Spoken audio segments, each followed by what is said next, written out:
Okay, so now that we've gone over how to create a Google site from a template and how to create posts, I'm going to go over some more advanced uses of Google Sites, such as creating new pages. So what I'm going to do right now is go into one of my blogs or sites that already exist, Mr. K's blog. And now that I'm here, what I want to do is create a new page. So I have this home page here that is really just a blog page, a collection of new posts. Again, to create a new post, just click New Post and start typing.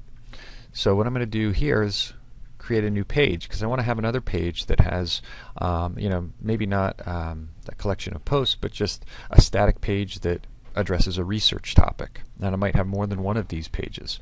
So let me create one by clicking this New Page icon.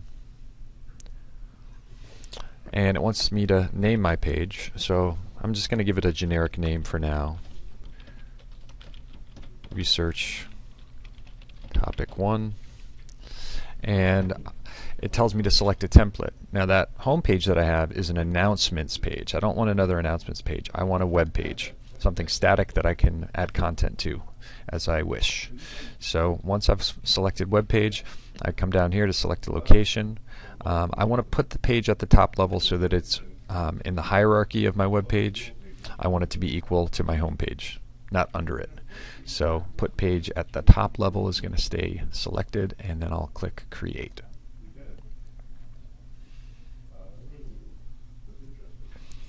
So it may take a little while to create your new page, but as you'll see in a minute, this new page, you'll be able to immediately start entering text as soon as it's created. So here's my new page. I can change the title if I want, just by selecting it and typing something new, and you see all the toolbar up here with all the different controls. So let me just use this opportunity to review how to create a hyperlink.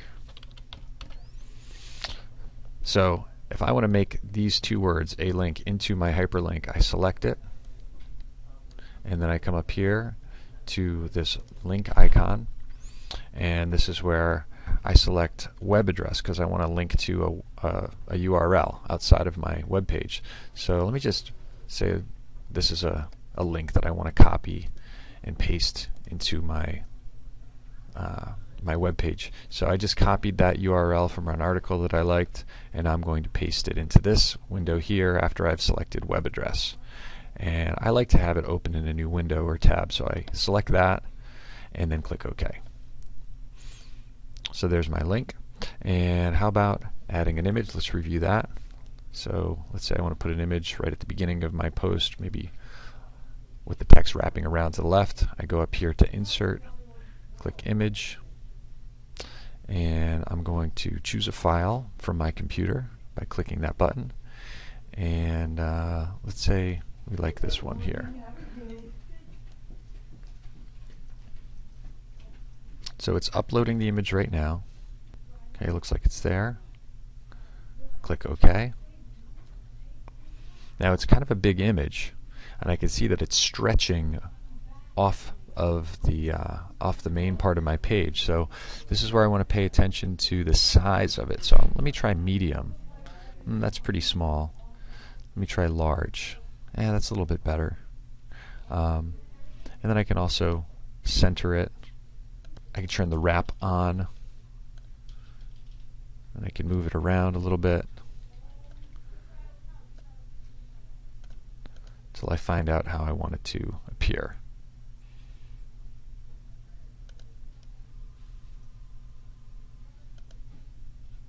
So that's selecting and creating an image, and I can always remove it if I want. When I'm done, I just click Save. So the more experience you have in putting images on your web page, the better you'll get at placing it where you want it to. I suggest just experimenting with it. So I've added one page. Let me go ahead and add one more page just to go through this again. So I click that icon. This one I'm going to call Research Topic 2. I also want it to be a web page. I want it at the top level as well, and I click Create.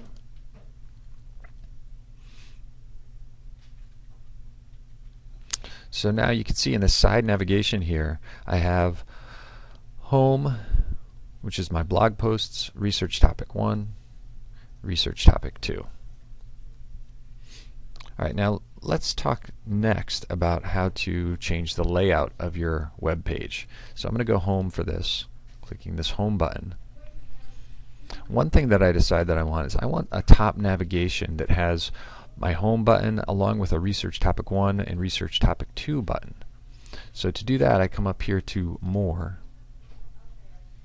and I say edit site layout. Now up here at the top I can enable or disable horizontal navigation. Right now it's enabled. I see I have the home button there. I can also enable or disable my header. Right now I'm going to disable it just so you can see what that looks like. See, the header is gone. Let me bring it back by clicking again. And I also want to be able to see if I can edit things like the header. So to edit something, you just hover over it. And this gives me options now to use a different logo or image as my header. I can upload, I can choose a file and upload one. I could change the size of the header, or the size of the logo rather, that would be part of my header. So you can play around with that. And I want to edit the horizontal navigation bar. I just click there.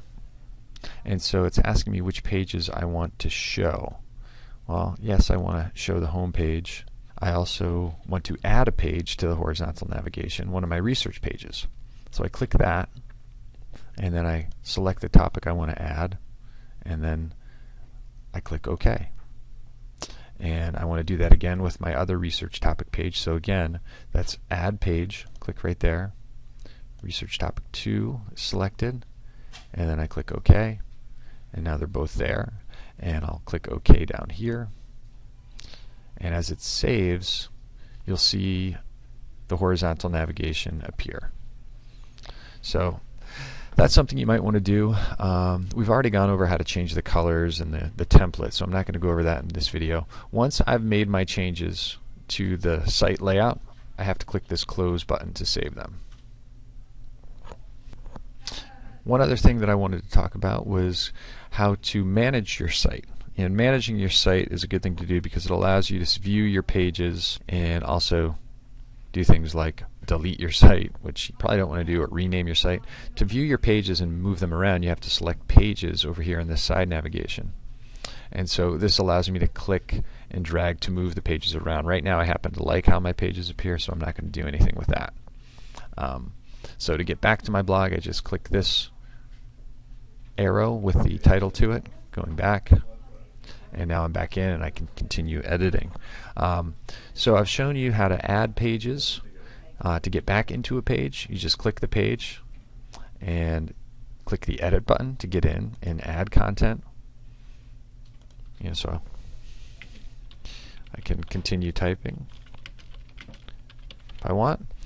Then I have to save. So unlike Google Docs, you do have to save your web page changes. But like Google Docs, you have this option of viewing your revision history.